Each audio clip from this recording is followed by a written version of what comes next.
que escogimos para analizar esta palabra, vestidos para la boda. Dice aquí, parábola de la fiesta de las bodas. Respondiendo Jesús les volvió a hablar en parábolas diciendo, el reino de los cielos es semejante a un rey que hizo fiesta de boda a su hijo y envió a sus siervos a llamar a los convidados a la boda, mas estos no quisieron venir. Volvió a enviar otros siervos diciendo, decid a los convidados, he aquí he preparado mi comida, mis toros y animales engordados han sido muertos, y todo está dispuesto, venid a las bodas. Mas ellos, sin hacer caso, se fueron unos a su labranza y otros a sus negocios. Y otros, tomando a los siervos, los afrentaron y los mataron. Al oír el rey se enojó y enviando sus ejércitos destruyó a aquellos homicidas y quemó su ciudad. Entonces dijo a sus siervos, la boda a la verdad están preparadas, mas los que fueron enviados no eran dignos. Id pues a la salida de los caminos y llamad a las bodas a cuanto halléis. Y saliendo los siervos por los caminos juntaron a todos los que hallaron, juntamente malos y buenos, y las bodas fueron llenas de convidados. Y entró el rey para ver a los convidados, y vio allí a un hombre que no estaba vestido de boda. Y le dijo, amigo, ¿cómo entraste aquí sin estar vestido de boda? Mas él enmudeció. Entonces el rey dijo a los que había enviado, atarle de pies y manos y echarle en las tinieblas de afuera. Allí será el lloro y el crujir de dientes, porque muchos son llamados y pocos escogidos. Vamos a colocarnos de pie y oramos al Señor. Bendito Dios y Padre eterno, Padre bueno, te damos gracias, mi Señor, en esta mañana maravillosa. Gracias por tantas cosas maravillosas que nos haces vivir. Gracias por la salud, gracias por la vida, gracias por la paz, gracias por todo lo maravilloso que haces en nuestras vidas, mi Señor.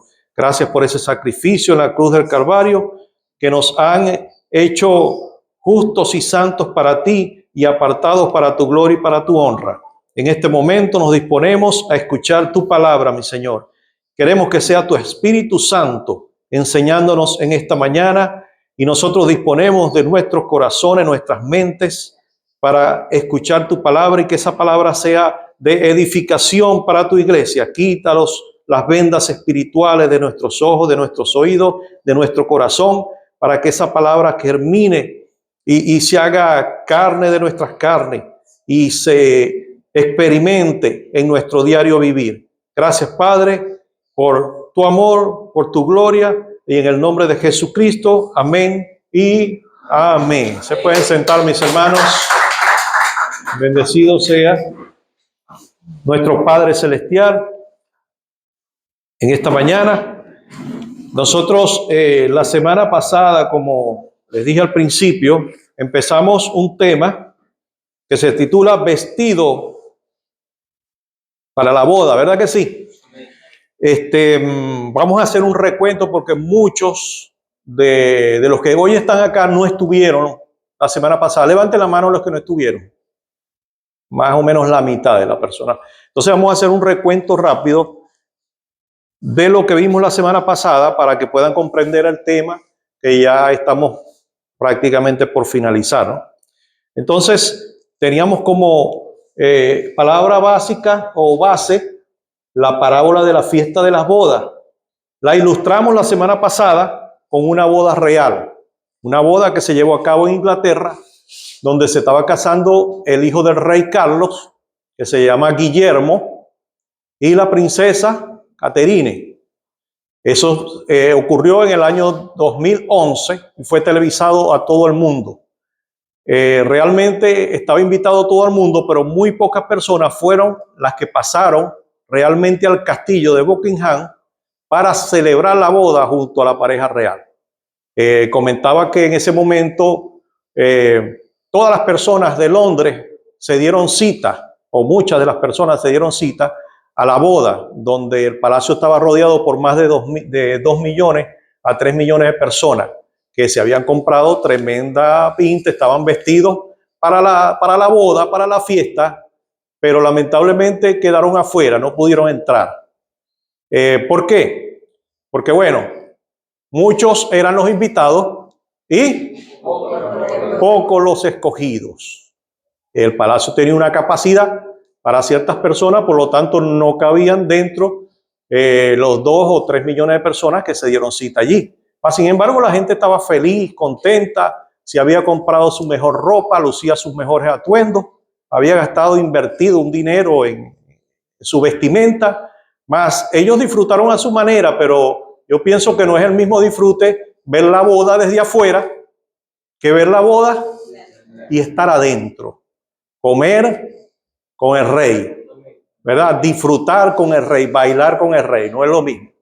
Entonces, comentaba en esa oportunidad de que quienes se dieron cita adentro de la boda, o quienes fueron los que pudieron entrar a la boda, eran los que tenían títulos de nobleza, los que tenían mucho dinero, los que eran gobernantes de ciertas partes del mundo que fueron invitados, y familias allegadas muy adineradas.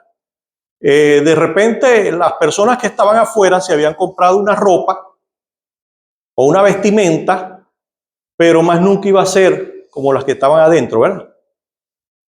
Los costos. Imagino que la gente que estaba adentro llevaba una ropa muy costosa, de marca.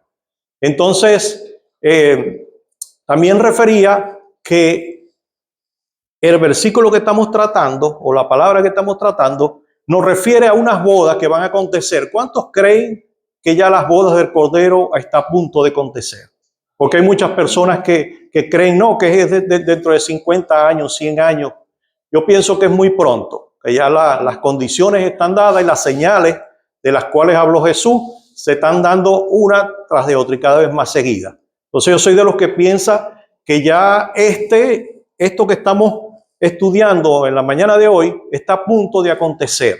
Por lo tanto, la iglesia necesita saber de qué habla Jesús cuando dice que debemos estar preparados con una ropa adecuada para entrar a la boda. No son las mismas características de esta boda de reyes a la boda de Rey de Reyes y Señor de Señores. En esta boda, las condiciones para entrar son riqueza, nobleza, sangre azul y otras condiciones que se dan allí en estos eventos reales. Pero en las bodas del Cordero van a ser otras las condiciones, porque muchos a veces me preguntan, pastor, ¿quiénes serán los que van al cielo? ¿Serán los testigos de Jehová? ¿Serán los evangélicos? ¿Serán los católicos? ¿Será el que es dadivoso, el que ayuda a los pobres, el que le da a la viuda? ¿Cuáles serán? Hay muchos que creen que van, pero no van al baile. Hay muchos que no saben si van y de repente ya están anotados allí, ¿verdad? Ok, entonces hoy vamos a disipar esas dudas y que cuando salgamos de acá estemos completamente seguros de quiénes son los que van para el baile. Porque a muchos les pasarán las tarjetas. Como Lineca, nos pasó la tarjeta a todos, uno no pudimos ir, ¿verdad? Por X o Y. Entonces así será en ese día, que tengamos muchas sorpresas, donde personas que no pensábamos que iban a ir, están allá con su traje de lino fino, limpio y resplandeciente. Y aquellos que pensaban que ya estaban vestidos bien, de repente les digan, ¿para dónde va? Y no estáis vestidos adecuadamente. No te conozco. Entonces, bueno, estamos tratando de analizar ese tema en profundidad, viendo a qué se refiere el Señor cuando establece esta parábola, ¿verdad? Entonces, para entenderlo bien, hemos analizado otros textos bíblicos, como son Apocalipsis 19 del 7 al 8, el cual dice, gocémonos y alegrémonos y démosle gloria, porque ha llegado las bodas del Cordero y su esposa se ha preparado. ¿Quién se ha preparado? La novia. La esposa, ¿verdad? La novia. En ese momento es la novia para casarse con el esposo en esas bodas del Cordero. Y a ella se le ha concedido que se vista de lino fino, limpio y resplandeciente, porque el lino fino es las acciones justas de los santos.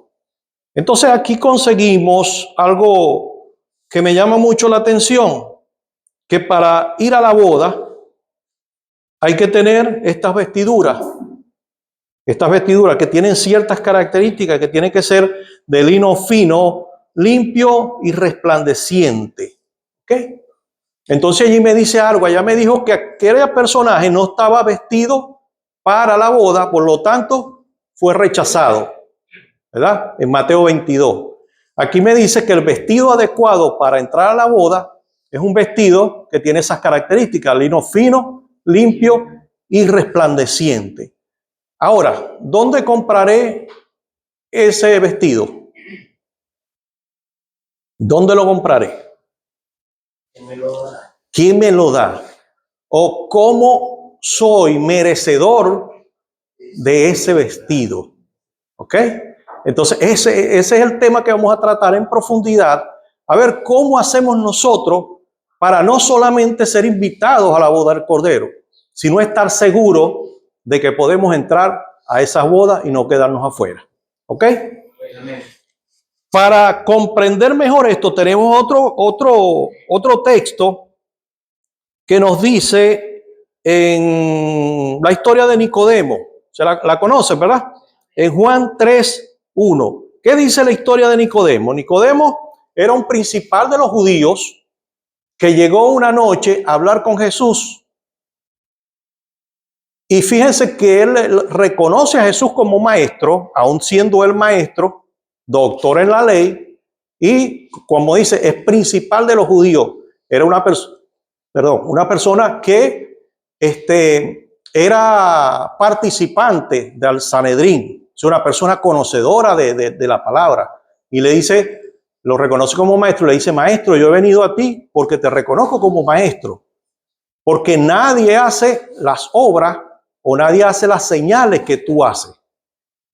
O sea, reconoció la autoridad y el poder de Jesús. Entonces viene Jesús y le dice, de cierto te digo que nadie verá el reino de Dios si no ha nacido de nuevo. Entonces ahí tenemos otra clave para juntar todo esto. Nuevo nacimiento, nacer de nuevo. Ok, ahí sí estamos.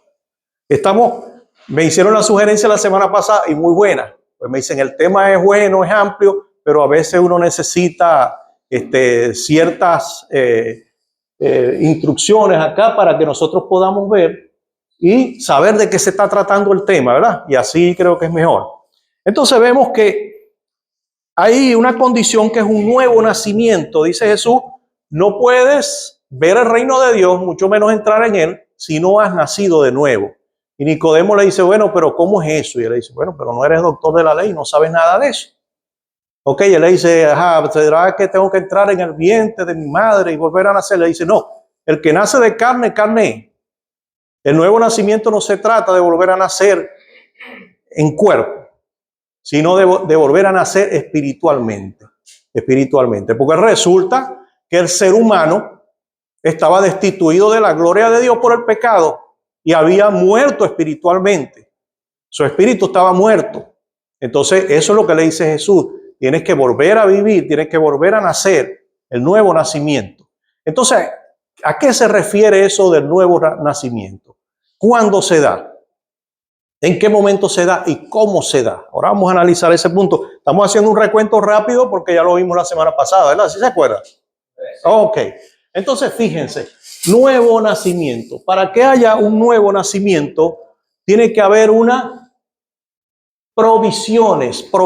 ¿Qué serán provisiones? Es lo que Cristo me da para yo tener ese nuevo nacimiento. Porque resulta que el nuevo nacimiento es un nacimiento producido por el Espíritu. No lo podemos producir nosotros. Mucho esfuerzo podemos hacer nosotros, para ser dignos de la gloria de Dios, para ser dignos de entrar en el cielo, pero si fuera por obra, ninguno de nosotros sería salvo. Lo explicamos también la semana pasada. Porque cada vez que yo peco, la justicia divina y la justicia universal me condena a la muerte. Entonces, yo puedo hacer 100 cosas, 99 cosas buenas, pero si hago una mala, ya esa me condena. Las 99 que hice buenas no me eximen de la mala que hice. ¿Ok? También lo explicamos con ejemplos, pero creo que está bien claro eso. Entonces, dice la palabra que nosotros somos salvos. ¿Es por qué? Por gracia, es por gracia. Es por una obra hecha por Jesucristo, que somos por la fe que tenemos en Jesucristo y su sangre cubre todos nuestros pecados y ahí es que tenemos la salvación y vida eterna. Entonces, las provisiones son todas estas cosas que Cristo me imputa a mí para que yo pueda volver a nacer. Porque el nuevo nacimiento es algo que se da instantáneamente. Se da en segundos o en minutos. ¿Cuándo se da eso, pastor? El nuevo nacimiento se da cuando tú aceptas de corazón al Señor. Cuando nosotros hacemos el llamado acá en la iglesia, la persona viene y delante de todos dice que ha aceptado al Señor, reconoce al Señor como su Señor y Salvador, se arrepiente y decide caminar a través de la voluntad de Dios. En ese momento hay un nuevo nacimiento. Experimentamos una transformación completa. Lo que pasa es que muchos no nos damos cuenta. Nos damos cuenta es al tiempo que nos evaluamos a nosotros mismos o otras personas nos evalúan y saben que ha ocurrido algo en nosotros que es diferente. ¿Ok? Entonces, esas provisiones las tenemos allá, ¿verdad? Nuevo nacimiento, provisiones. Dentro de las provisiones que tenemos de parte del Señor está la justificación.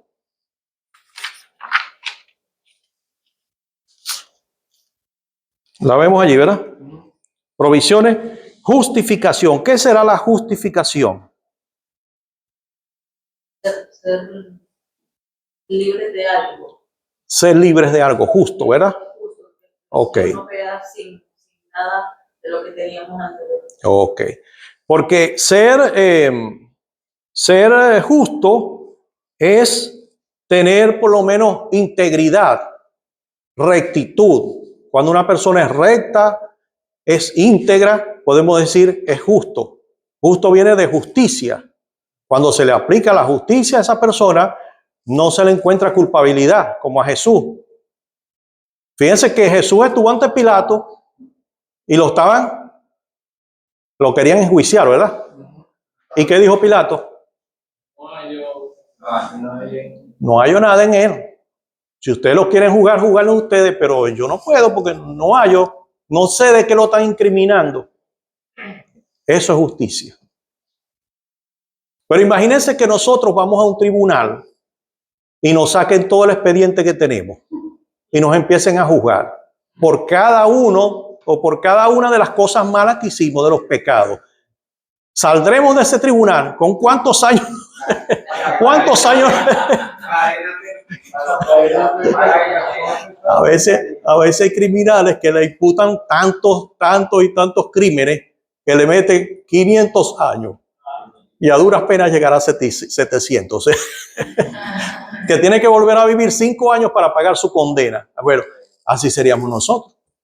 Entonces, vamos a un tribunal, nos sacan aquel expediente y nos empiezan a juzgar. Imagínense que el abogado acusador ahí, ¿quién es? Satanás. Te va a sacar hasta el mínimo trapito. Ya tú no te acordabas de muchas cosas y él te lo va a sacar. Aquí está. Pum, pum, pum, pum, pum. Entonces por eso no somos justos. Por eso. Pero eso hace mucho tiempo. Eso no caduca, le dice él. Eso no caduca. Entonces, bueno, te sentencian. Culpable. Pero vino Cristo, el que era inocente de toda culpa, justo, recto, íntegro, santo, y murió y aceptó los pecados de toda la humanidad.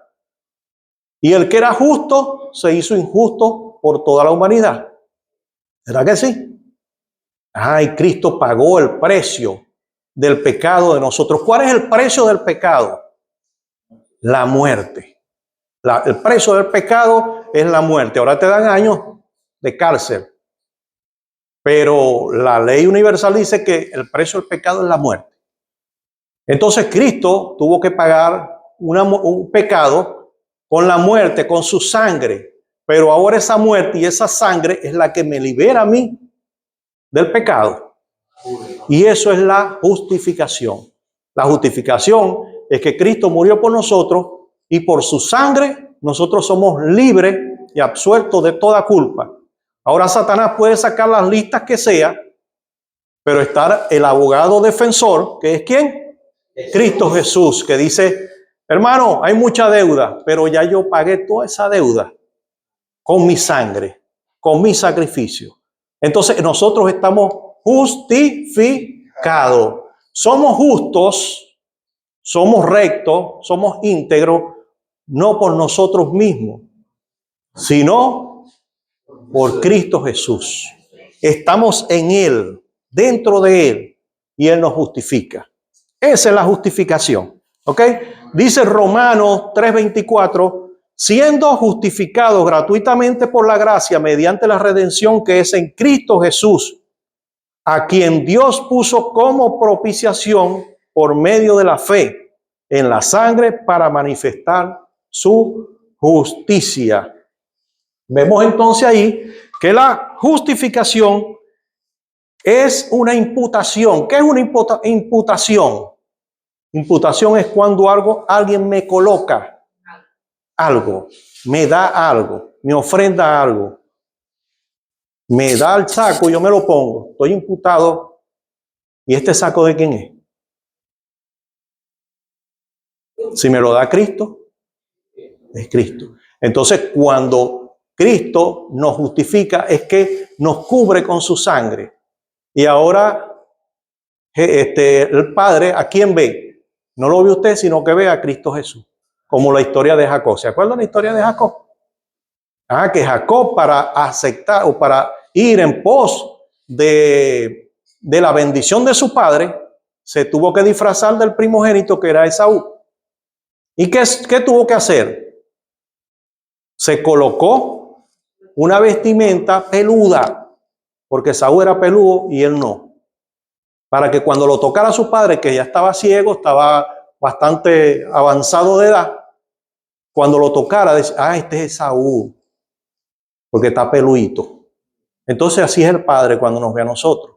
Ve a Cristo Jesús en nosotros. Amén. También Esaú, ¿qué hizo? Agarró los cabritos, como su hermano era que pastor, era ovejero, agarró los cabritos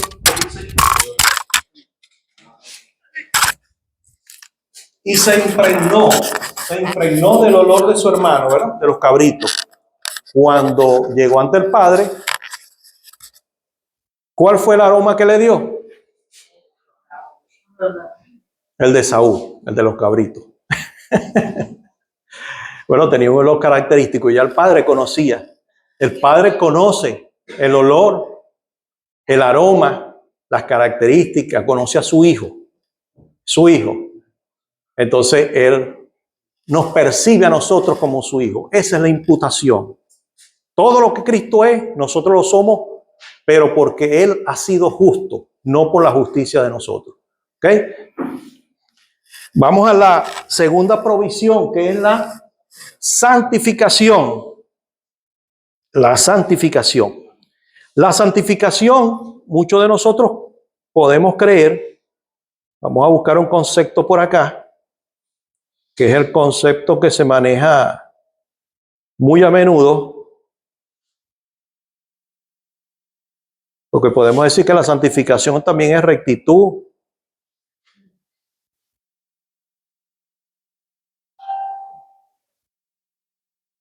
Se me perdió. ¿Qué sería la santificación? Rectitud, pureza. ¿Qué más?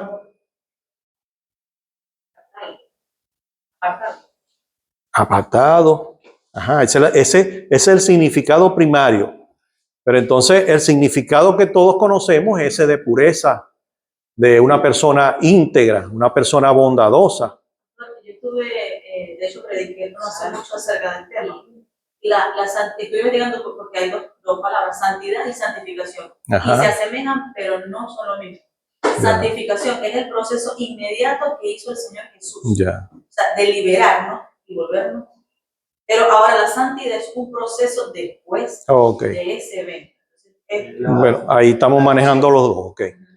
Porque la que hablas tú es el significado primario de la santidad, ¿ves? Que también lo vimos la semana pasada. Que es el significado, porque podemos decir que es pureza, bondad, perfección, moral, que una persona no tenga ningún pecado. Eso es lo que manejamos como santidad, pues. Pero estamos manejando el proceso de santificación como tal, ¿no? ¿Y qué nos hace santos? ¿Ok? El significado primario de lo que es la santificación es como, vamos a poner un ejemplo. Ustedes se recuerdan el tabernáculo. El tabernáculo. En el tabernáculo habían unas leyes que las vemos en Levítico acerca de cómo santificar cada uno de los elementos que componían el tabernáculo. También la santificación que se le hacía al sacerdote, ¿ok? Pero entonces, si lo vemos así desde ese punto de vista, que no solamente las personas eran santificadas, sino los objetos eran santificados, entonces podemos manejar varios significados, lo que está diciendo, ¿verdad? Entonces, el significado primario de la santificación es un significado que se aplica tanto a objetos como a personas, pero es algo que significa apartado para el servicio de lo divino. ¿Ok? Entonces es la primera santificación que el Señor Jesucristo hace en nosotros.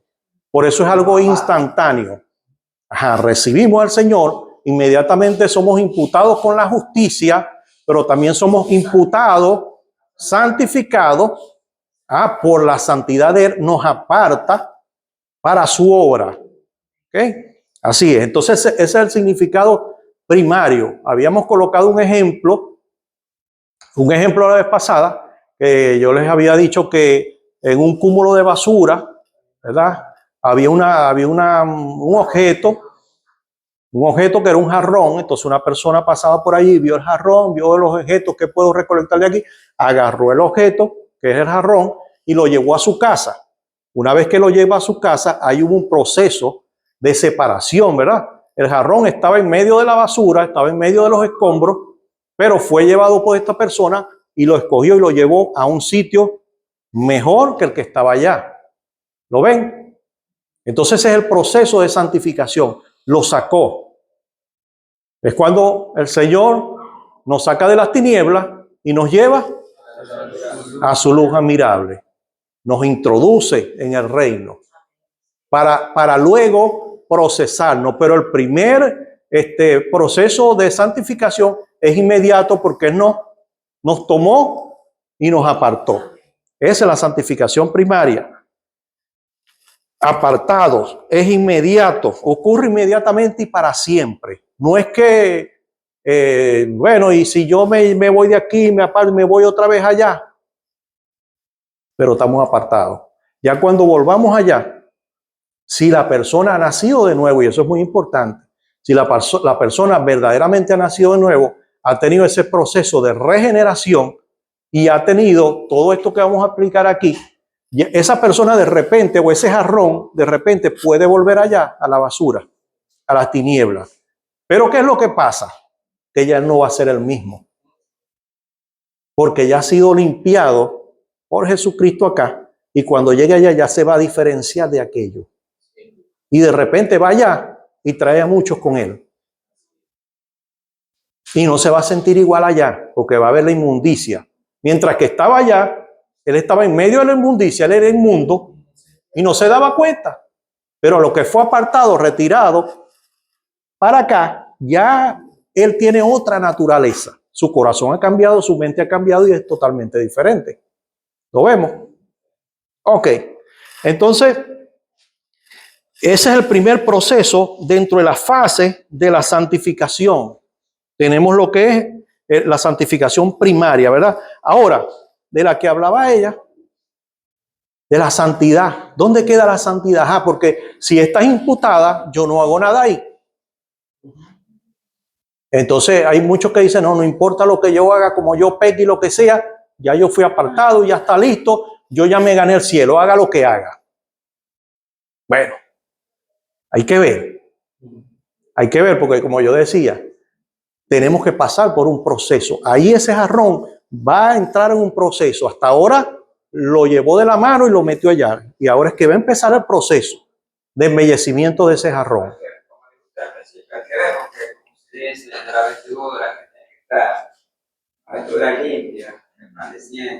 Correcto. Ajá, entonces, fíjense que ya vamos engranando, ¿no? En el tema. Ajá. De lino fino, limpio y resplandeciente. Ajá, se lleva para allá. Empieza ¿qué? A embellecer. Entramos al taller del maestro y nos empieza a embellecer, a pulir. Las abolladuras las empieza a sacar. Empieza a enderezar lo que estaba torcido. Y eso es un proceso, el proceso de santificación, que es práctico. Se conoce como proceso práctico.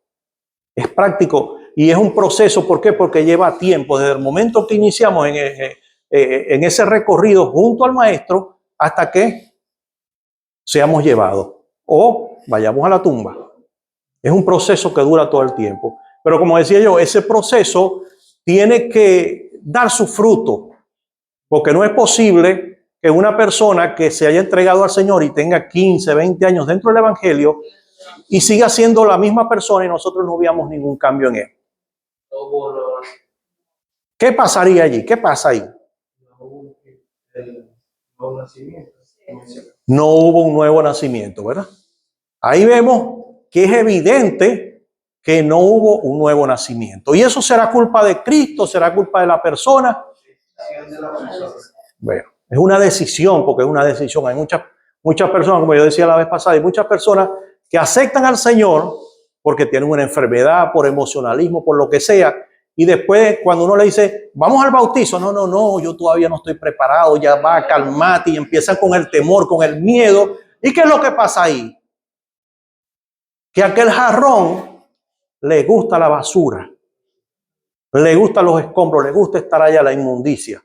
Y por eso, porque le gusta eso, no ha querido entrar en el reino del Señor. Entonces, para mí esa persona no ha nacido de nuevo. Para mí esa persona no ha nacido de nuevo. ¿Ok? Entonces, mucho cuidado con eso. Pero si hizo la oración. La oración la puede hacer todo el mundo.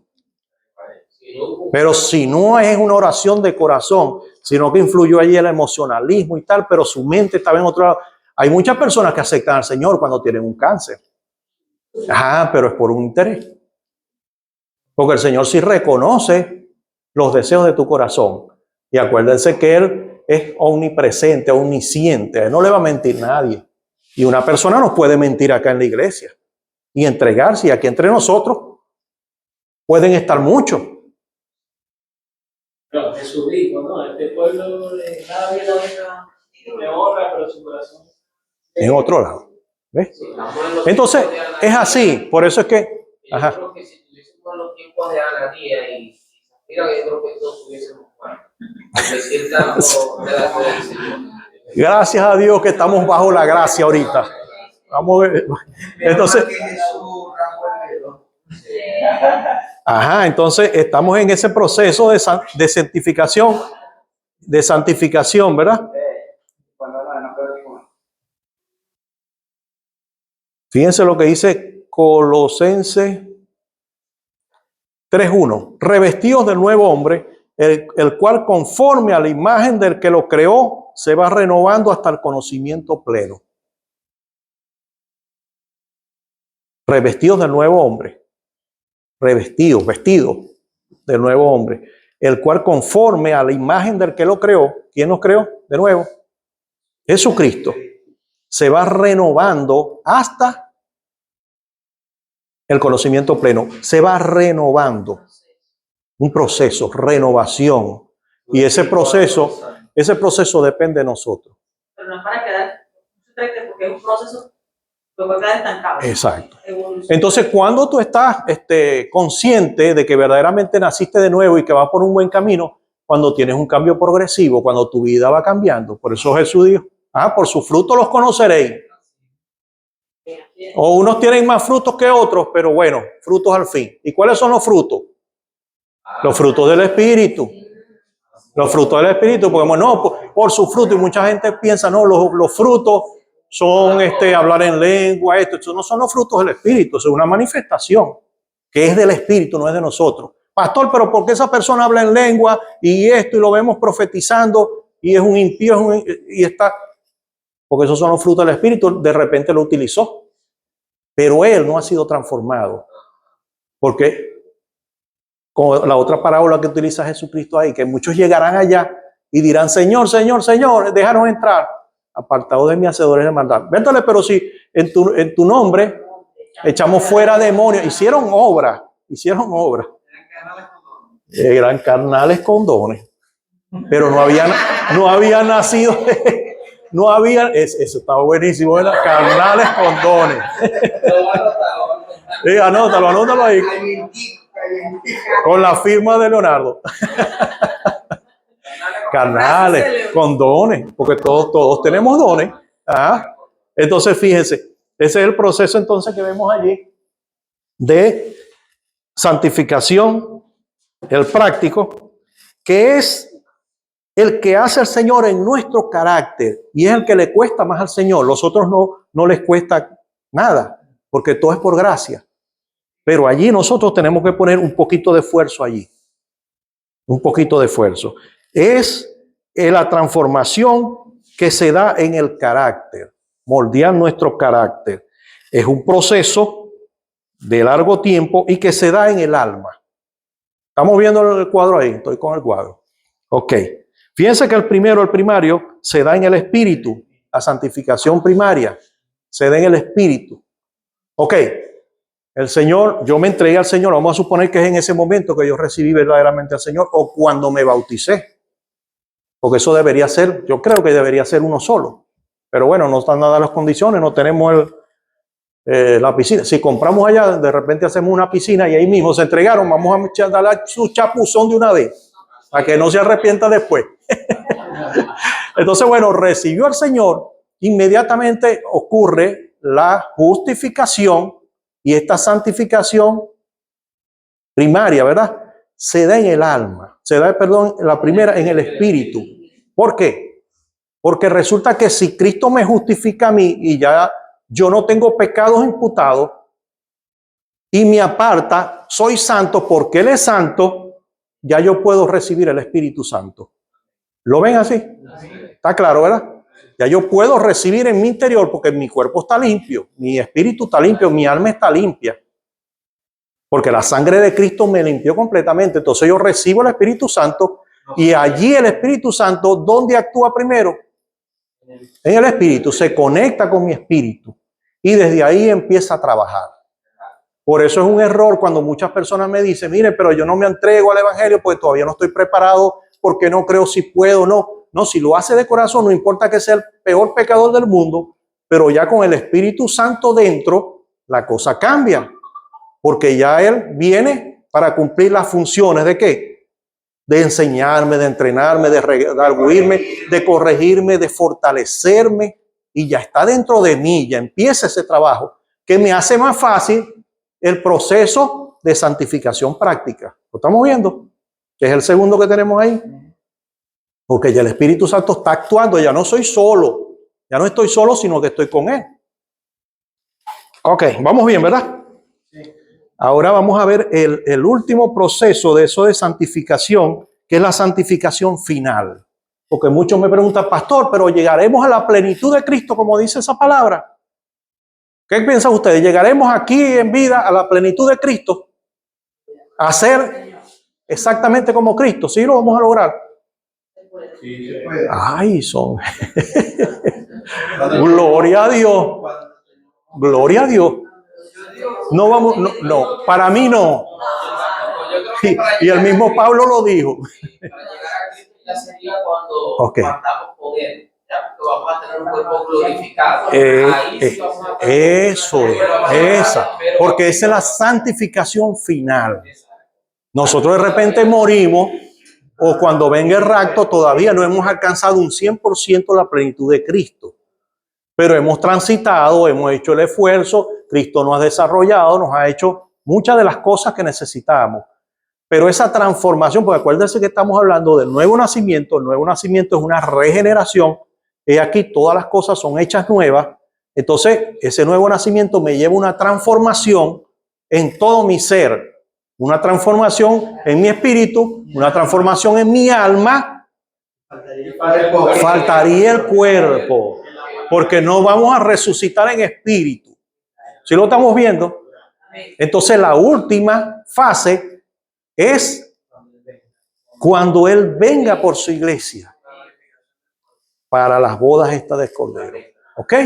Entonces tenemos que estar revestidos, y ahí es que cobra vida, cobra sentido esto que estamos viendo. De que debemos estar vestidos de lino fino, limpio y resplandeciente. Entonces lo último que me faltaría es que el Señor transforme este cuerpo mortal en un cuerpo glorificado, inmortal. Entonces allí es donde yo digo que esa santificación final me transforma la naturaleza humana que yo tengo. Ya no somos carnales, sino que somos más espirituales, como era Cristo y como fue Adán antes de pecar. Porque él podía escuchar a Dios, él podía ver a Dios, a Jesucristo, al Espíritu Santo, lo podía ver, ¿verdad que sí? Y lo afectaba. No. Pero si estos cuerpos carnales se acercan verdaderamente a la gloria de Cristo, no lo podemos resistir. Es como llegar a 2 metros del sol. Lo podría resistir. Entonces tenemos que ser transformados. Y ahí es donde se da un proceso de metamorfosis, porque es en el cuerpo. Metamorfosis. ¿Cómo explicar eso de la metamorfosis? ¿Ustedes han visto la mariposa? La mariposa es un gusano. Es un gusano que a través de un proceso doloroso, ¿verdad? Ella se desprende de su caparazón y se convierte en una preciosa mariposa donde le salen alas. Una naturaleza diferente a la que tenía. Antes se arrastraba, ahora vuela. Antes era feo que nadie lo quería. Uno ve un gusano y lo primero que hace es... Ahora ve una mariposa bien bonita. ¡Ay, qué bonita! Trata de agarrarla y de no hacerle daño. Entonces imagínense ustedes lo que nos vamos a convertir. Cuando...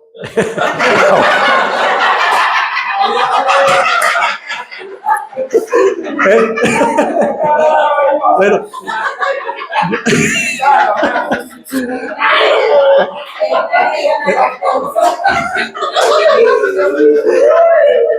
en un mariposón, como dijo acá.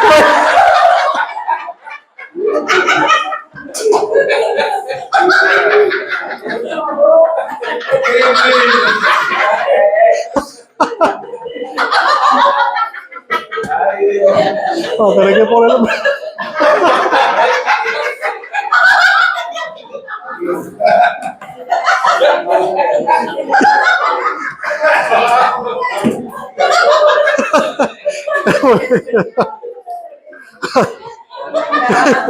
Bueno, esto hoy nos desestresamos aquí.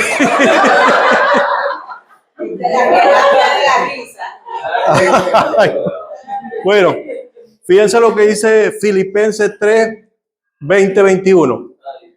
Mas nuestra ciudadanía está en los cielos, de donde también esperamos al Señor Jesucristo, el cual transformará el cuerpo de humillación nuestra para que seamos semejantes al cuerpo de gloria suyo, por el poder con el cual puede sujetar a sí mismo todas las cosas. O sea, vamos a ser transformados también en cuerpo, ¿no? Entonces fuimos transformados en espíritu, alma y cuerpo. Esa es la propia regeneración. Dice en Primera de Juan 3:2, amados, ahora somos hijos de Dios. Fíjense aquí, ya se acabó el chiste. Ahora presten atención. Primera de Juan 3:2 dice, amados, ahora somos hijos de Dios y aún no se ha manifestado lo que hemos de ser. Ahí está la respuesta, ¿verdad? Que si aquí cambiamos completamente y somos como Cristo. Pero sabemos que cuando Él se manifieste, seremos semejantes a Él porque le veremos tal como Él es. ¿Cuándo se manifiesta? Cuando venga por su iglesia. Ok, entonces eso me da a entender que seremos transformados y allí es que tomaremos esa naturaleza de Cristo. Ya estamos entrando al tema de revestido de lino fino, limpio y resplandeciente para poder estar listos y vestidos para la boda. Vamos a pasar a ver si tenemos la otra. Dale a la otra. A ver, hay 3, o la primera. La primera es el título.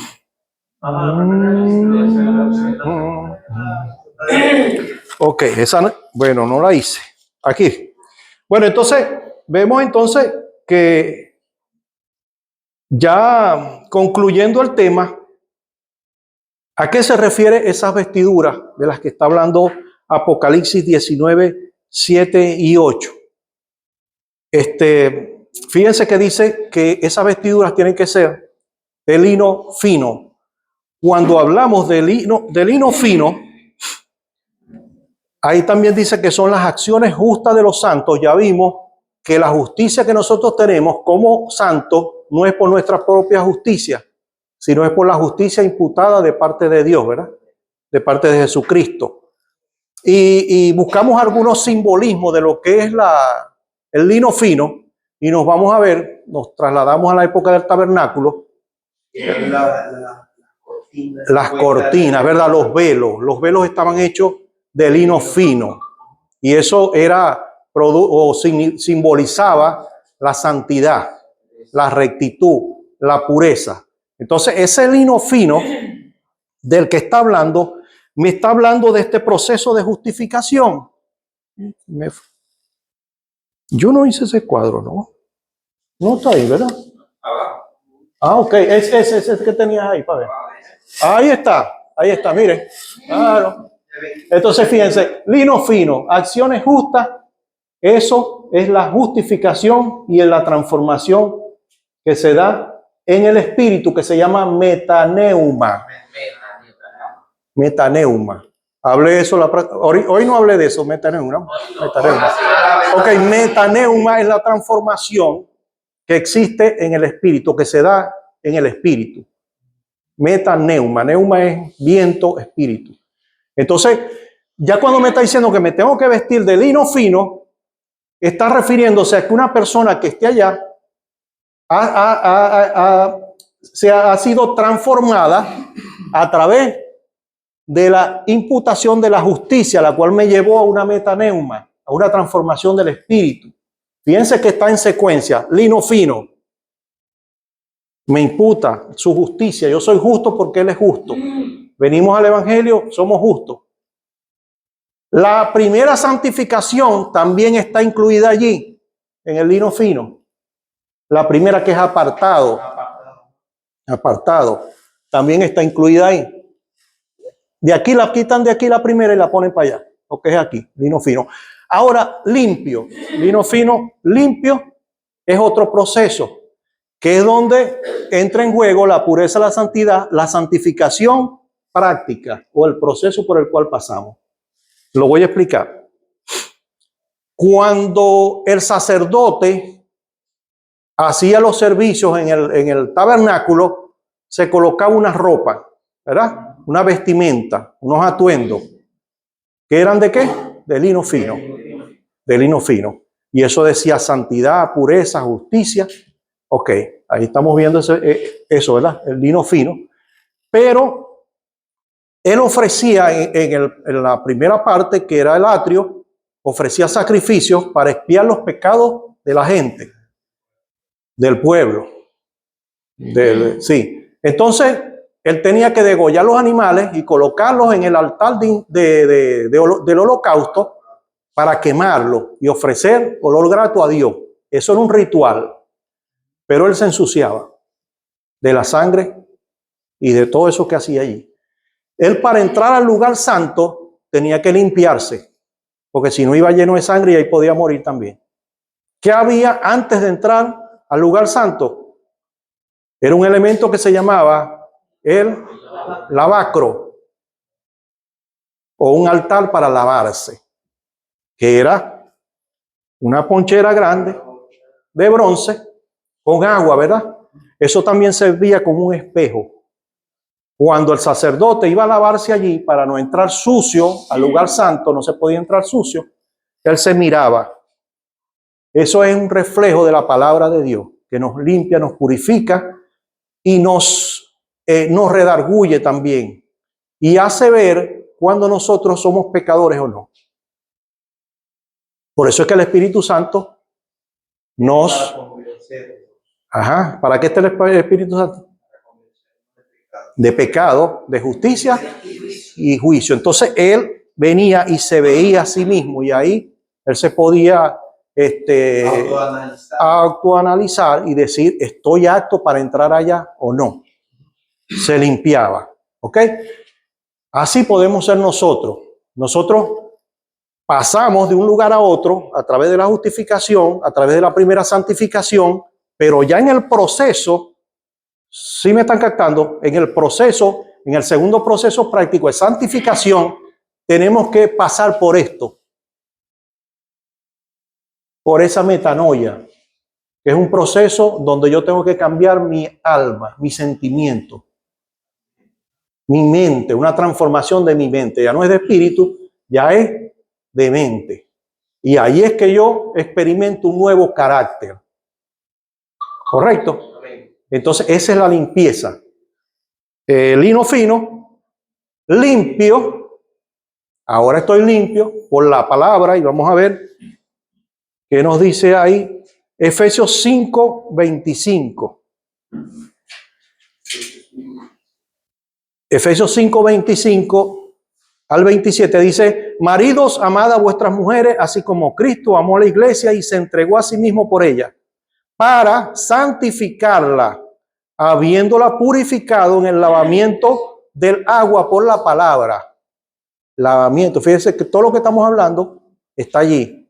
El lavamiento del agua por la palabra, a fin de presentarla a sí mismo una iglesia gloriosa, que no tuviese mancha, ni arruga, ni cosa semejante, sino que fuese santa y sin mancha.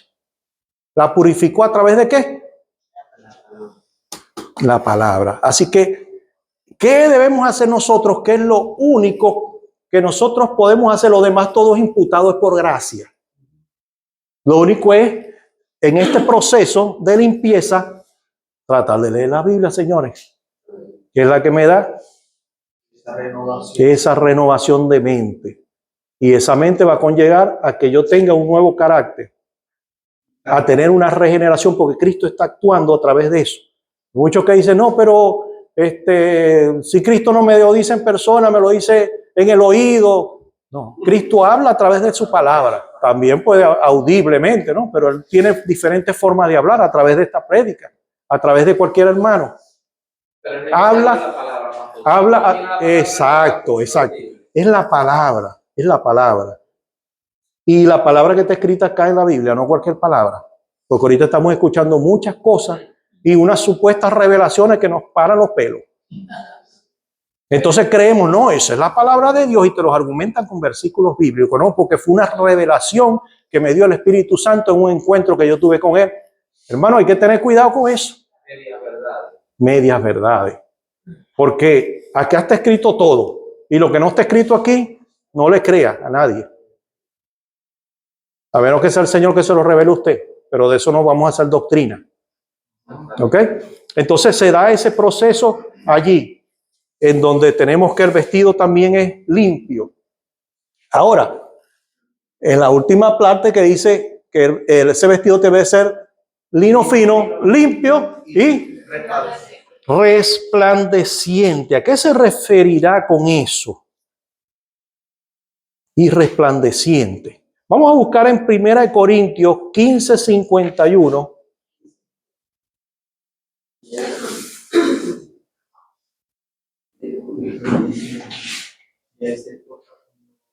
15:51 al 54. Dice, he aquí os digo un misterio, no todos dormiremos, pero todos seremos transformados. En un momento, en un abrir y cerrar de ojos, a la final trompeta, porque se tocará la trompeta y los muertos serán resucitados incorruptibles y nosotros seremos transformados, porque es necesario que esto corruptible se vista de incorruptible y esto mortal se vista de inmortal. Y cuando esto corruptible se haya vestido de incorruptible y esto mortal se haya vestido de inmortalidad, entonces se cumplirá la palabra que está escrita, sórbida es la muerte en victoria. Va a haber una transformación. Va a haber una transformación cuando venga Cristo por su iglesia. O sea, en el rapto, para dar paso a esto que estamos analizando hoy, a esas bodas del Cordero. Entonces, allí habrá una transformación. Ya nosotros estamos transformados en espíritu, en el alma, pero ahí se llevará a cabo una transformación en el cuerpo. Es un cuerpo donde nosotros tendremos una nueva naturaleza, una naturaleza divina. Una naturaleza que pueda volar hasta donde está Jesucristo, que pueda resistir el poder, la gloria de Jesucristo. Y ahí es donde se da la resplandecencia esa. Acuérdense cuando Moisés estuvo 40 días en el monte, en la montaña, con Jehová, ¿cómo regresó él? Brillante, resplandeciente, que la gente casi no lo podía ver. Y eso nada más que estuvo un ratico ahí. Y no tenía el Espíritu Santo y no había sido transformado, imagínense ustedes. Cuando Jesucristo se transfiguró, ¿cómo lo vio? ¿Cómo lo vieron los apóstoles, los discípulos? Resplandeciente. Esa es la naturaleza que nosotros vamos a tener. Entonces, cuando hablamos en lo que dice Apocalipsis 19, gocémonos y alegrémonos y démosle gloria porque ha llegado las bodas del Cordero y su esposa, que somos nosotros, la iglesia, se ha preparado y a ella se le ha concedido que se vista de lino fino, limpio y resplandeciente. Amén. Gloria a Dios. Vamos a levantarnos.